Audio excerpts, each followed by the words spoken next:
Are you a Commander player who doesn't care about Doctor Who but still wants to know if there are any sweet Commander pickups from the brand new Doctor Who set? Well, I went through the entire set, and in this video I am sharing my top 5 favorite Commander cards from Doctor Who and the most popular commanders that these cards are most likely to find a home in. And as a bonus, at the end of the video, I'm going to share my personal favorite commander out of the entire set and why I think it's worth building around even if you don't care about Doctor Who. But before we begin, a quick reminder that you can purchase these Doctor Who cards over at our sponsor, cardkingdom.com/mtggoldfish. Alright, we begin with my personal favorite Doctor Who card for Commander decks, and this is Displaced Dinosaurs. This is a 7 mana green creature dinosaur. It's a 7/7, and it says as a historic permanent enters the battlefield under your control, it becomes a 7/7 dinosaur creature in addition to its other types.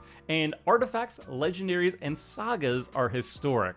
So this card is very expensive. It's 7 mana. However, you can reanimate it or cheat it into play or just ramp it out because you're in green. And the payoff is really good. All of your historic permanents are now 7/7 dinosaurs as well. Now, the most powerful thing to focus on with Displaced Dinosaurs is the fact that artifacts are historic, and that includes treasure tokens, clue tokens, and food tokens, which are all some of the easiest ways to flood the board with 7/7 dinosaurs. So if you are in a green deck that focuses on food, on clues, on treasures, you are going to have so much fun with Displaced Dinosaurs. If you are a deck that makes a lot of clues like Lonis, Cryptozoologist, it's going to be a blast, but my absolute favorite is putting it into a food deck like Samwise Gamgee or Bernard Ginger Sculptor, because that means instead of regular food tokens, you get to use Dinosaur Nuggies as your food tokens, and that is just freaking awesome and very powerful. So yeah, if there was a single card I could sell you on from the Doctor Who set for Commander, it's gotta be Displaced Dinosaurs. It's just a hoot. The next card that I think is actually incredibly powerful in certain decks is going to be Everything Comes to Dust. This is a 10 mana white sorcery. It's 7 mana plus 3 white pips, but it has Convoke. Convoke says your creatures can help cast a spell. Each creature you tap while casting the spell pays 1 or 1 mana of that creature's color. So the Convoke ability here makes it more realistic to cast this for 3 to 4 mana rather than 10, and that's a really sweet deal, and sometimes you can just cast it for free. And what it does is it exiles all creatures except those that share a creature type with a creature that convoked the spell, all artifacts, and all enchantments. So this is a huge board wipe. It's an exile board wipe. It's going to get rid of all artifacts, all enchantments, and then all other creatures that aren't of the type that have been convoked out. So this card is going to be really awesome, in my opinion, in a go wide deck that focuses on 1 or 2 creature types. I think this is going to be a slam dunk in go wide creature decks that have green in them, because green, you know, you don't have to ramp out with a mana rock, so you're going to be lighter on artifacts, and if you're not heavy on enchantments as well, which green decks often aren't unless they are enchantress, then you don't really have to worry about the artifact or enchantment wipe on your own side of the battlefield, and then it's all upside. So what decks would I be most likely to put it in? Torrens is go wide human, so any sort of go wide humans deck that is in green, any Renisseri deck, which is focusing on cats and dogs. So if you convoke with both cats and dogs, and you have no other creature types on the battlefield, all the cats and dogs are left alone. They're all fine, but all the other creatures are going to be exiled. And then Gishath too. It's going to be a nice dinosaur deck that is in green. It can go wide with dinosaurs, and just imagine smacking somebody with Gishath and then revealing a bunch of dinosaurs off the top of your library, putting them onto the battlefield, and then following up with Everything Comes to Dust, just tapping down your board of fresh dinosaurs, and then just wiping out everybody else's board states. The fact that this exiles all opposing creatures and all opposing artifacts and enchantments makes it a slam dunk in a go wide green deck that doesn't really rely heavily on artifacts and enchantments and focuses on 1 or 2 creature types. Next though, we have another card that also works very well with Go Wide decks because they happen to be tokens very often, and that's Crisis of Conscience. This is a 6-mana white sorcery that says choose one, destroy all tokens, or destroy all non-land, non-token permanents. And while this is a modal card, I think the latter option is going to be good enough on its own to be a playable card in token decks. This second ability makes it a slam dunk in a lot of different token decks. So where do I expect to see Crisis of Conscience? I think token decks like Marneus Calgar, Jetmir, and again, Bernard is showing up again. These are all excellent options for Crisis of Conscience because you could wipe the board of basically everything that isn't your army. And whatever you lose is going to pale in comparison to everything that your opponents are losing from this powerful board wipe that gets rid of basically everything on your opponent's side of the battlefield. And then we've got a very powerful saga. This is City of Death. This is a 3-mana green saga, and it has a lot of chapters, 6 in total, which is wild. The first chapter is meh, it's just create a treasure token, that's fine. But then chapter 2, 3, 4, 5, and finally 6 says create a token that's a copy of target non-saga token you control. Now I think a lot of people just write this off as like, oh, you make a treasure token and then the following chapters you just make another treasure token. Big whoop, what's the deal with this? But being able to make a token that's a copy of any non-saga token you control is actually really good.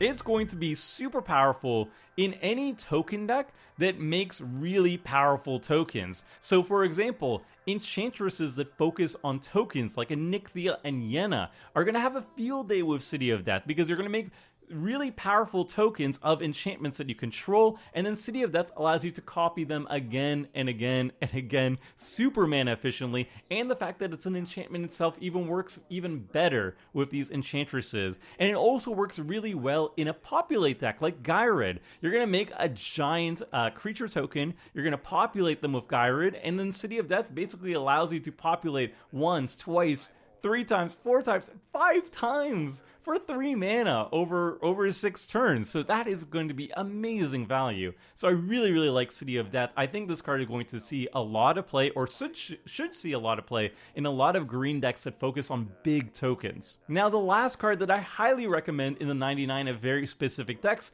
is 500 Year Diary. This is a 4 mana blue legendary artifact clue. It enters the battlefield tapped, and it taps to add 1 blue for each clue you control. And then you can pay 2, sacrifice it, and draw a card like any good clue. Now this card is obviously going to be a slam dunk in any blue clue deck. So Lonis, for example, or Eloise, these commanders poop out clues like there is no tomorrow, and that means 500 Year Diary, yeah, it enters the battlefield tapped, yeah, it costs 4 mana, but the moment you get to untap it, it's going to be producing like 10 blue mana each time you tap it, which is absolutely wild, and it's a clue by itself, so it has additional clue synergies. It's also a fantastic card for Wurnog decks. These are usually clue decks or cards that can abuse clues very easily. Just make sure to pair Wurnog with a blue Friends Forever, so you have access to blue, and you can run 500 Year Diary. So yeah, this card is going to be awesome, and also we're going to be going back to Ravnica very soon. It's going to be a murder mystery set, so I bet you that clues are going to be returning, and that makes 500 Year Diary even better upcoming. So those are the 5 Doctor Who cards that I'm super hyped about in the 99 of specific decks, but now I want to sell you on a specific commander, and that is the War Doctor. The War Doctor is a 4-mana Boros 3/5 legendary creature Time Lord Doctor, and it says whenever 1 or more permanents phase out, and whenever 1 or more other cards are put into exile from anywhere, put a time counter on the War Doctor. And whenever the War Doctor attacks, it deals damage equal to the number of time counters on it to any target.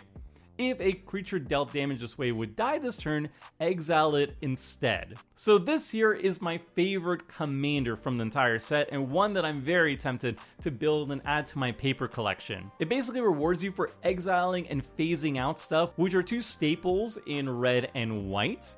It's very aggressive, it's all about attacking and blowing up stuff, either opposing creatures or opposing planeswalkers, but most likely, eventually, just blowing up your opponent's faces. And since the War Doctor is a doctor, it can also have a companion in the command zone. And my top 2 favorite options for this are either Ryan Sinclair. Now, the reason why I like Ryan so much is that it costs very little, it's only 3 mana, and Ryan's ability, the wording of it works very well with the War Doctor. Anything that says exile cards from the top of your library until you hit a specific card, in this case, exiling a non-land card, works really well with the War Doctor because every single card you're going to be exiling puts another time counter on the War Doctor. So let's say you exile 3 cards of Ryan's ability, 2 lands, and then a non-land card. That's 3 time counters onto the War Doctor, which is awesome. The other option that I really like is Clara Oswald. Well, she costs 6 mana, which is